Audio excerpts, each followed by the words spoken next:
Before the Maasai kingdom was ruled by the wisdom of King Olokoto, there existed a warrior whose name echoed through the land. His name was Nguvu, meaning a power, and power he had, beyond that of any mortal man. But Nguvu's strength was not enough. The fame, the respect of his people, none of it could quench his growing thirst for something more.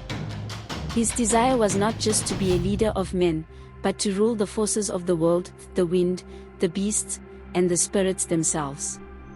Nguvu, blinded by his desires, ignored the warnings of the elders. They told him of the cursed spirits that lay imprisoned deep within the sacred forest. But to Nguvu, these spirits held the key to the ultimate power he sought. Under the cover of darkness, Nguvu ventured into the sacred forest. A place no man dared to enter, for it was said to be a domain of ancient spirits, banished by the gods themselves. The air grew cold as Nguvu walked deeper into the forest. The trees seemed to close in around him, their branches twisting like the fingers of old spirits. But Nguvu, fearless as he was, continued. In the heart of the forest, he found the tree of the ancients. It was said that beneath this gnarled, ancient tree, the spirits were sealed away by the gods for their crimes. Nguvu stood before it, fearless, and called out to the spirit imprisoned within. "What is it you seek, mortal?" the spirit asked. Its voice was like the wind, shifting and restless. But Nguvu did not waver. Nguvu stood tall, his voice strong. "I seek power. Power to command the earth, the sky, and all living things." "The power you seek comes with a price," the spirit warned. But Nguvu, consumed by his desire, did not hesitate. The spirit reached out and touched Nguvu. In an instant, a terrible force surged through him. His body twisted, his muscles bulged, and his bones cracked. He screamed, but it was too late. His hands became claws, his face elongated into a beast's snout. His eyes burned with a fiery glow. Nguvu was no longer a man, but a beast, a creature of the night, cursed to roam the forest. "You sought to command all creatures. Now, you are one," the spirit's voice echoed before fading away, leaving Nguvu cursed and alone. The Maasai kingdom flourished under the rule of King Olokoto, a man loved by his people. He was a wise ruler, just and fair, known for his strength in battle and his gentle hand in peace. But in the heart of the kingdom, there was someone who captured the admiration of the people even more than the king. Her name was Naeku, the queen. She was not only the king's wife but the jewel of the Maasai. Naeku's beauty was legendary, but it was her kindness and wisdom that made her beloved. Wherever she walked, the people bowed not out of duty but out of love. Children ran to her, elders sought her counsel, and the young women admired her grace. The bond between Naeku and King Olokoto was strong. They ruled together, making decisions side by side, their love for each other evident in every glance, every word. To the people, they were not just rulers, they were the heart of the kingdom. But beyond the safety of the kingdom, in the dark depths of the cursed forest, the creature that was once Nguvu stirred. His eyes, once filled with ambition, now burned with the rage of a beast. Yet in his heart, a remnant of the man remained, and with that remnant, a longing.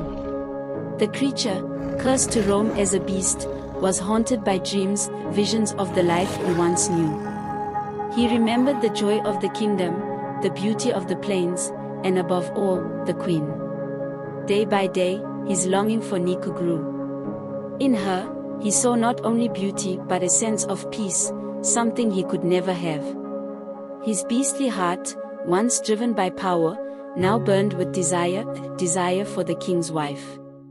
Unaware of the creature's growing obsession, Naeku continued to live her life, spreading joy and wisdom throughout the kingdom. She cared for the sick, taught the children, and supported her husband in his rule.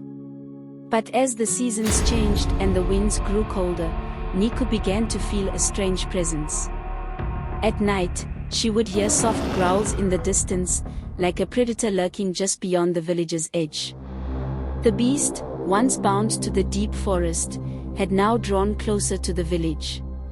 Each night, he crept nearer, watching from the shadows, waiting.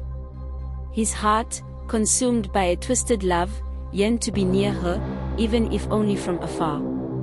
Night after night, the beast crept closer, until one evening, as the moon hung full in the sky, he stood at the edge of the village, just beyond the reach of the firelight. Deep in the heart of the cursed forest, the beast that was once Nguvu prowled. The curse had twisted him, transforming him into a creature that now only knew hunger. The curse had not only changed his body but had consumed his mind. Each day, he was haunted by visions of the past, of the life he had once known, of the love he had once hoped to earn, and of the queen, Naeku. But in the peaceful village, Naeku was unaware of the growing storm on the horizon. She sat beside her husband, King Olokoto, under the glow of the fire, unaware of the danger that watched from the shadows. Every night, as the village slept, the beast crept closer. His hunger for Naeku had grown unbearable. He watched from the edge of the forest, his eyes burning with desire and rage. Naeku stepped out into the cool night air. But tonight, something felt different. The wind carried a strange heaviness, and a sense of being watched prickled her skin. Her heart quickened as her eyes scanned the darkness, but she saw nothing. She returned inside, unaware of how close the beast had come. During the day, life in the village carried on as normal. But in the quiet moments, she couldn't shake the feeling that someone, was watching her. But as night fell once again, the beast's hunger could no longer be contained. He crept from the forest, inching ever closer to the village. He was no longer just watching. Tonight, he would act. Inside her hut, Naeku's heart skipped a beat. She heard something, an unfamiliar sound. It was something else, something dangerous. The beast had come closer than ever before, just outside the hut. He could smell her, feel her presence, and the hunger in his heart turned to madness.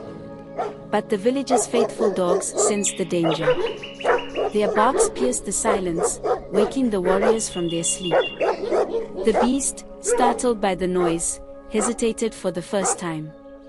With a frustrated snarl, the beast slunk back into the forest, his hunger unfulfilled but his obsession growing. He would return, for the hunger could not be denied forever.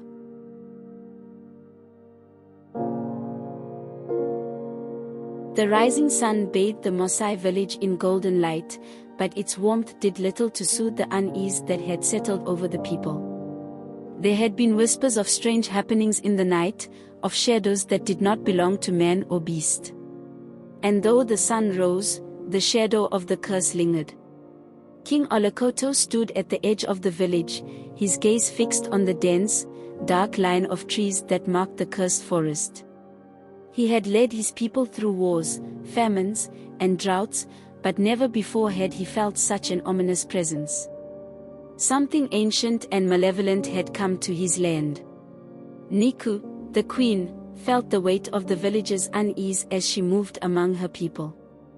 Though her hands were busy, tending to the tasks of the day, her mind was consumed by thoughts of the night before. She had felt something, sensed a presence, lurking just beyond the reach of the firelight. King Olokoto called forth his strongest warriors, those who had proven their courage in battle. He knew that whatever haunted the forest would require more than brute strength, it would take cunning, patience, and the heart of a true hunter. With quiet words, the king spoke of their mission. This was no ordinary hunt. A darkness had crept into their world, and it was up to them to drive it out. The warriors' eyes shone with determination. They had trained for this moment all their lives.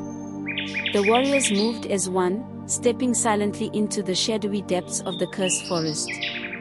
The air grew colder as they ventured deeper, the light from the sun barely piercing the canopy above.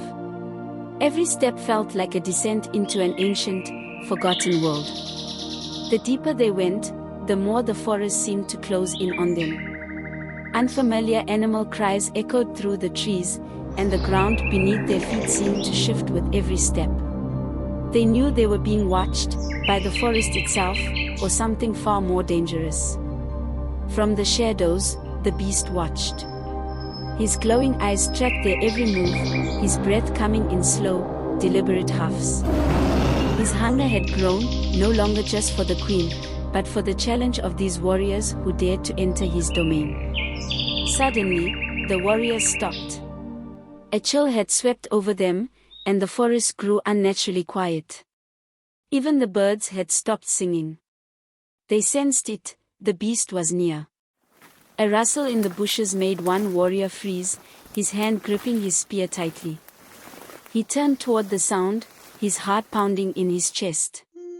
Whatever was there was watching them, waiting. Without warning, the beast sprang from the shadows, his roar shaking the very trees. The warriors moved in unison, their spears flashing in the dim light as they fought to defend their king and their village from the monster's wrath. King Olokoto fought with the strength of 10 men, his spear finding its mark again and again.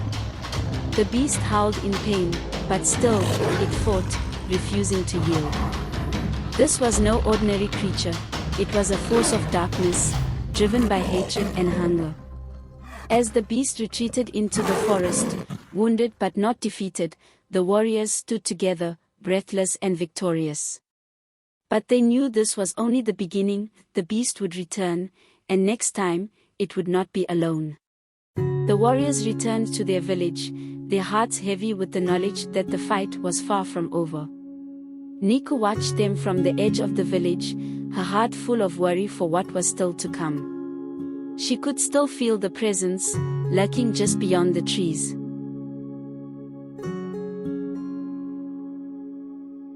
Will the villagers prevail against the beast? Watch out for part 2. Don't forget to like, share and subscribe to the page. Night had fallen over the Maasai village, the full moon casting an eerie glow over the land. The people went about their business, but in every glance, in every hushed whisper, there was a sense of foreboding. They had won the battle, but they knew the war was far from over. Naeku sat alone in her hut, the flickering fire casting long shadows on the walls. Her thoughts were consumed by the beast. She could feel it, still out there in the darkness, watching, waiting. Every instinct told her that it would return, stronger than before. Deep in the forest, the beast lay hidden, licking its wounds. But pain only fueled its rage. Its glowing eyes burned with a hunger for revenge, a hunger that could only be satisfied by blood. King Olokoto gathered his warriors around him, their faces grim but determined. He spoke of the beast's power, warning them that this was only the beginning. The beast would return, he said, and when it did, it would come with vengeance in its heart. The warriors wasted no time. They sharpened their spears, fortified the village defenses, and prepared themselves for the battle that was to come. Every movement was driven by the knowledge that their very survival depended on it. Naeku felt a pull toward the edge of the village, her eyes searching the darkness of the forest. The beast's presence was stronger now, closer. She could feel it in her bones, a growing sense of dread that chilled her to the core. The roar shook the night, louder than before, filled with rage and hunger. The warriors sprang into action, their spears at the ready, their hearts pounding in their chests. The ground trembled beneath their feet, it was coming. From the shadows of the forest, the beast emerged, its massive body towering above the trees. Its eyes burned with fury, its claws tearing into the earth as it charged toward the village. This was no longer just a beast, it was a force of nature, unstoppable and unforgiving. With a battle cry, the warriors rushed to meet the beast, their spears raised high, ready to strike. King Olokoto led the charge, his face filled with grim determination. There would be no retreat tonight, only victory or death. The battle was fierce and brutal. The warriors fought with all their strength, their spears striking again and again, but the beast was relentless. Its claws slashed through the air, its roars shaking the very earth beneath their feet.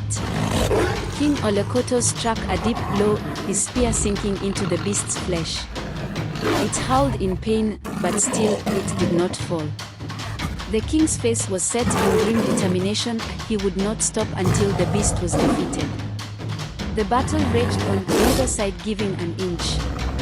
The beast fought with a fury born of hatred, and the warriors with a desperation born of survival. As the beast let out one final, earth-shaking roar, the night seemed to tremble with its fury. But this battle was far from over. The true test of survival had only just begun. The battle had ended, but the village was far from safe. The warriors tended to their wounds, and the people mourned those who had fallen to the beast's wrath. In the midst of it all stood Naeku, her heart heavy with the knowledge that this was not the end. King Olokoto sat alone in his hut, his thoughts weighed down by the burden of leadership. The beast had been wounded, but it would return. And next time, it would be even more powerful. He needed answers, answers that only the ancestors could provide.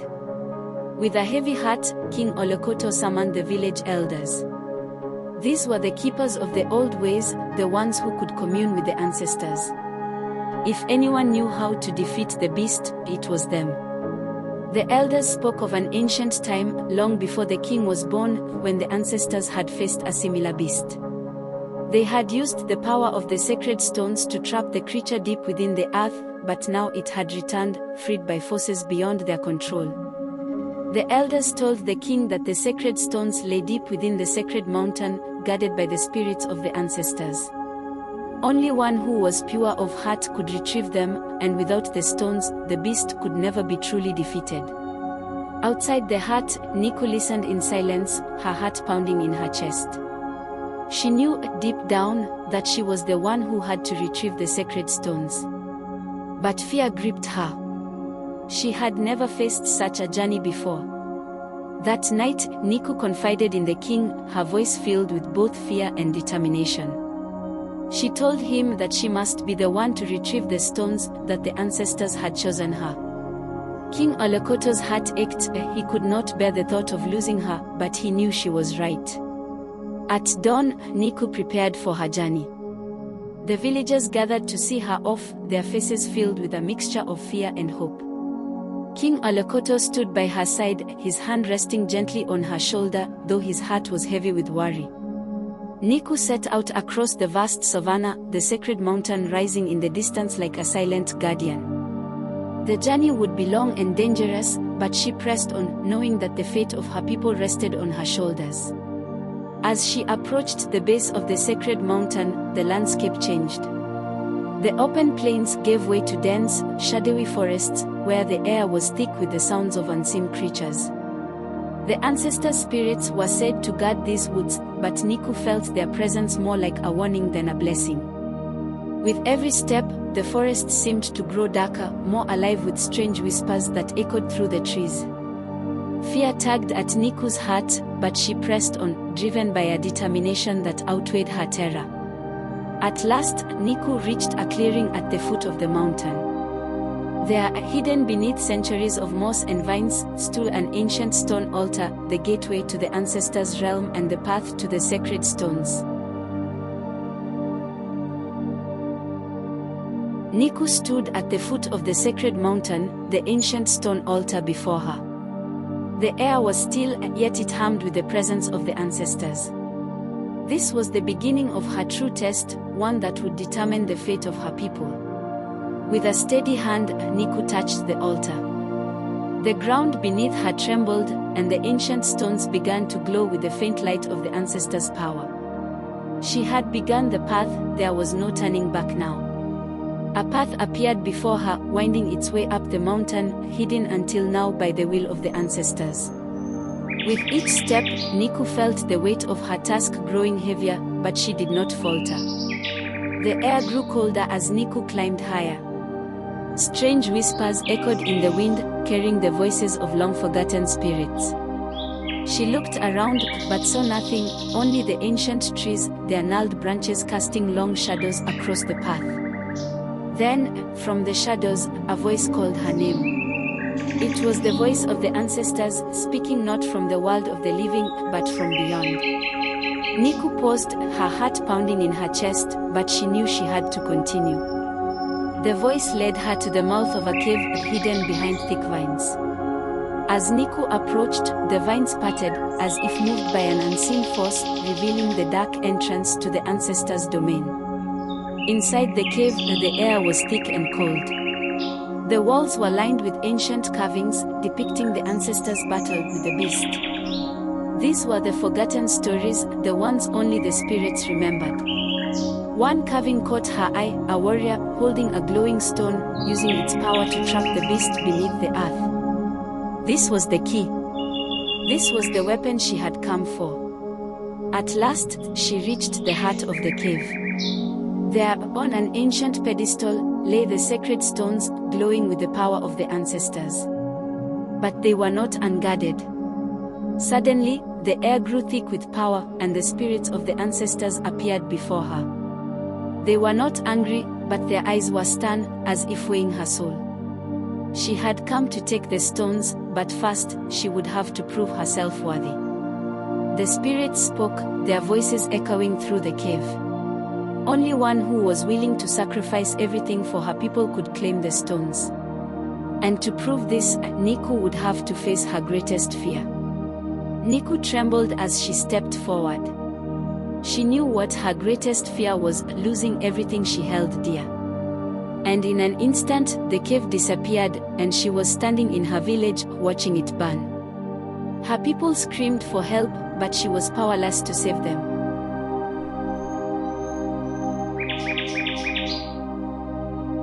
The sky bled into dusk as Naeku stood at the edge of the forest. The air was heavy, the weight of an unseen presence looming over her. She had come too far to turn back now. The beast waited.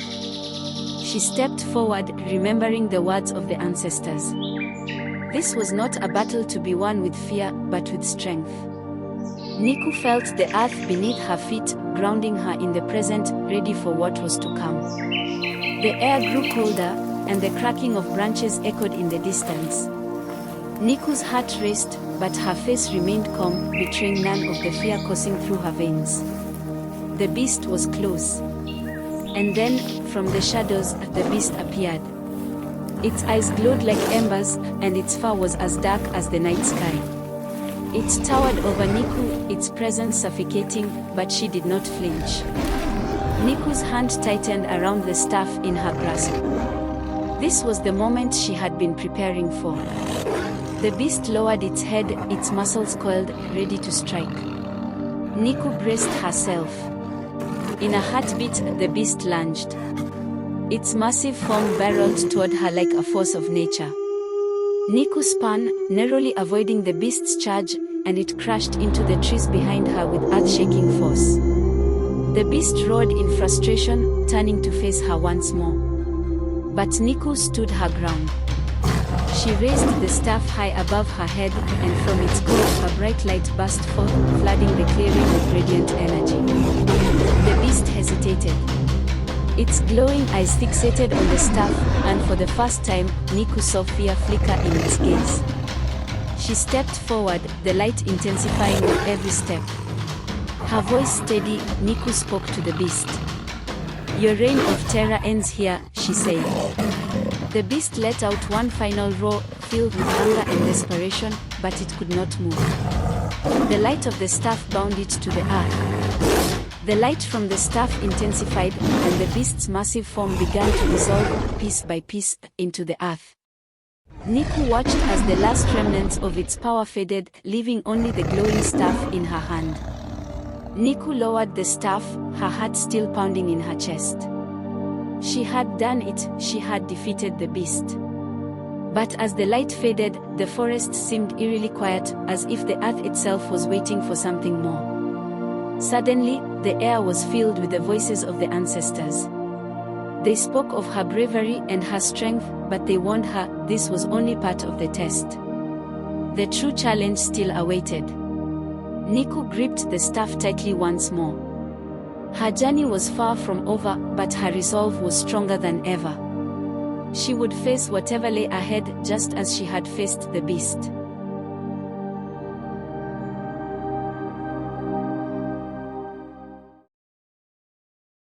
Naeku stood on the edge of the great Maasai plains, her eyes scanning the horizon. The wind whispered through the tall grass, carrying with it the voices of the ancestors.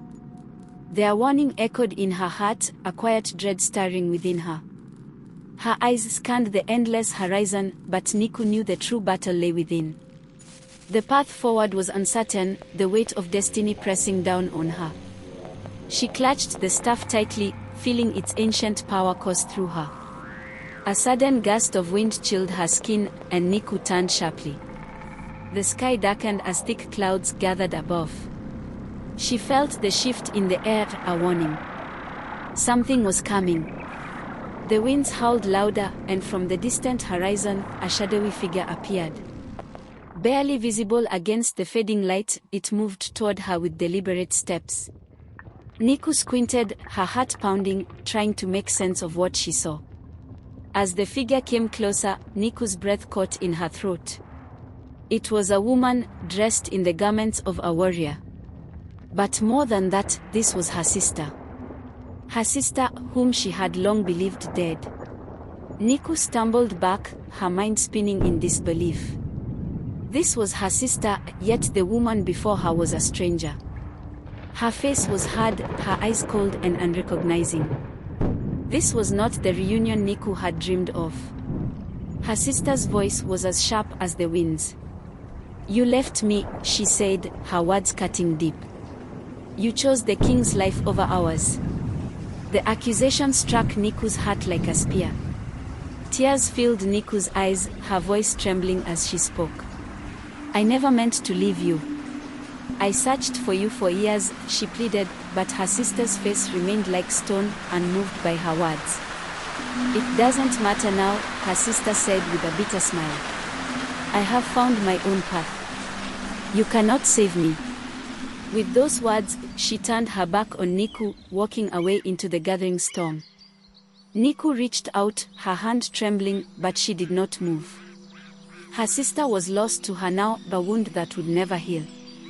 She stood frozen, knowing that she must now find a way to forgive herself. The storm clouds gathered above, and Naeku stood alone, her heart heavy with sorrow. The voices of the ancestors returned, soft but steady, guiding her. She must return to the king. Her journey was not yet over. Naeku wiped the tears from her face, her heart hardening with resolve. She had faced the beast, she had faced her sister, and now she would face the king. But what awaited her was the truth, one that would unravel everything. The vast plains stretched out before her, an endless sea of grass. With a deep breath, Naeku began to walk back toward the palace, her footsteps steady, the storm rumbling behind her. Naeku knew her return would not be simple.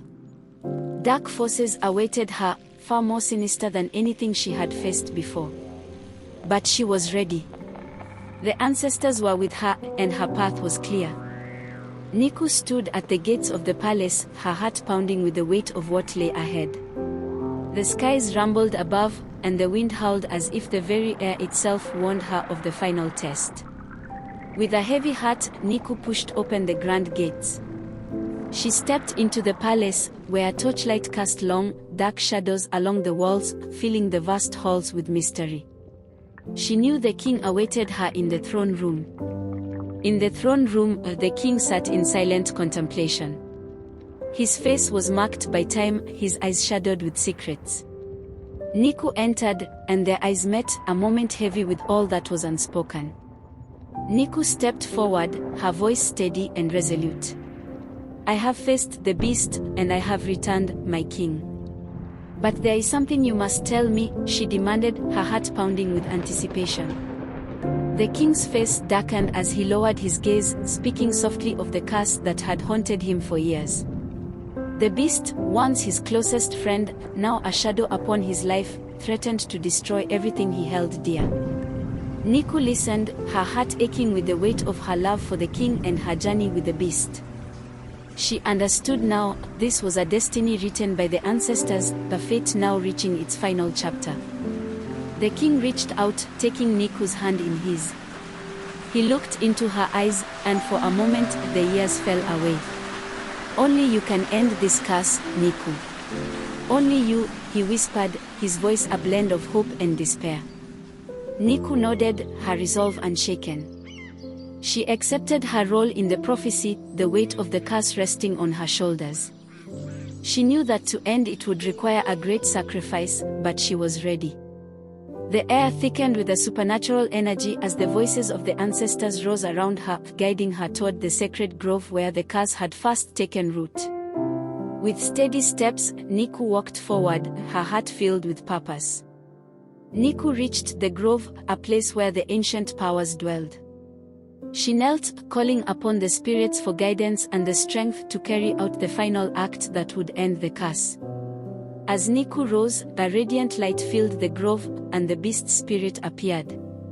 It was no longer fierce, but sorrowful, a shadow of its former self. Naeku extended her hand, offering forgiveness. The beast spirit touched her hand, and a surge of energy passed between them.